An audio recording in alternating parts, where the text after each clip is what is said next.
Prezados irmãos e irmãs, sexta-feira da 31ª semana do Tempo Comum, palavra certa na hora certa. A leitura da Carta de São Paulo aos Romanos, o capítulo 15, de 14 a 21. O Salmo é o 97. O Senhor fez conhecer seu poder salvador perante as nações. O Santo Evangelho é São Lucas 16, de 1 a 8. Nesta leitura, neste texto da sua carta aos Romanos, São Paulo justifica com muita delicadeza o certo atrevimento com que se dirigiu aos romanos.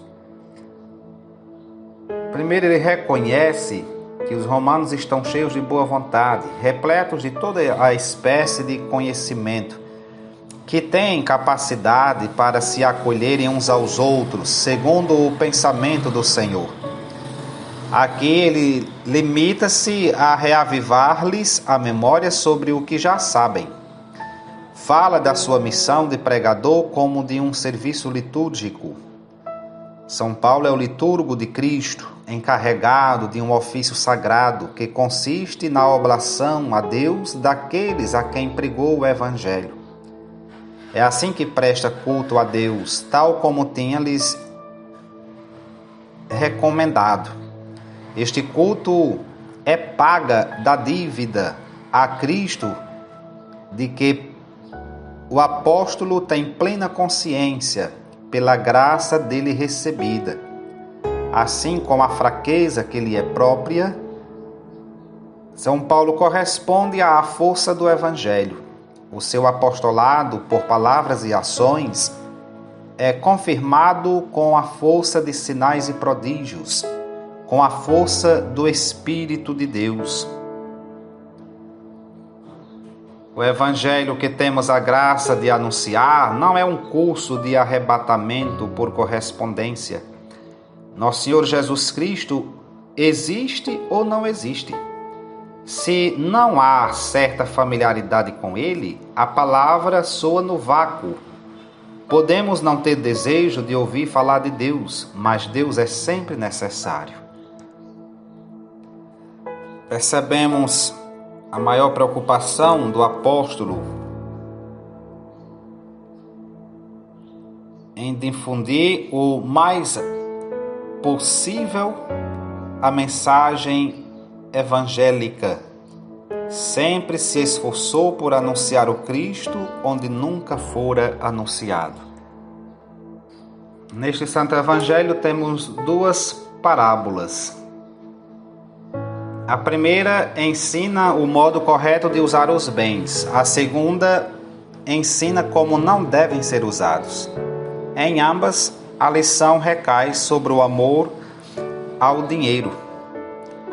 Na primeira parábola, o louvor do administrador infiel pode causar espanto ou mesmo escândalo. Mais adiante, São Lucas compara Deus a um juiz injusto. Os discípulos são convidados a ser espertos como as serpentes, se observarmos São Mateus 10,16. Mas não havemos de nos escandalizar. Jesus não nos dá por modelo um qualquer vigarista ou fulano astuto. Pelo contrário, lembra-nos que somos responsáveis pelos bens que não são exclusivamente nossos, mas que devemos considerar dons de Deus e, portanto, tratar com prudência e com audácia dignas de filhos de Deus.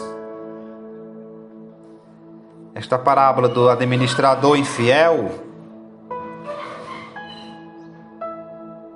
traz presente o cristão como homem do futuro.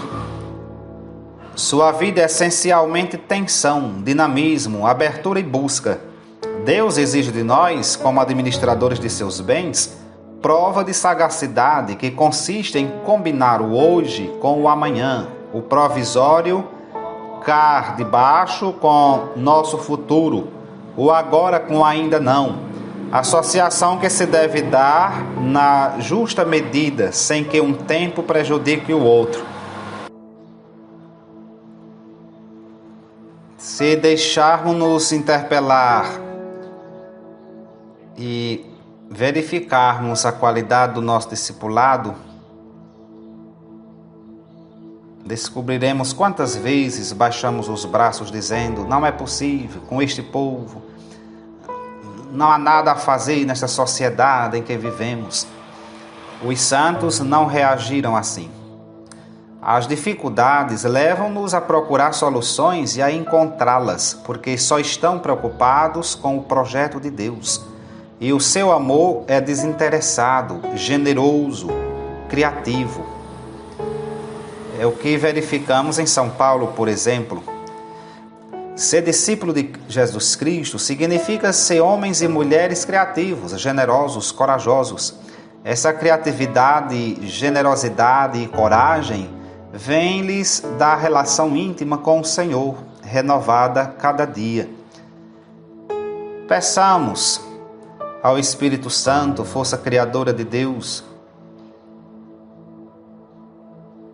que ensine-nos a fantasia e a criatividade do amor no seguimento de nosso Senhor Jesus Cristo, na generosidade para com Ele e para com os irmãos.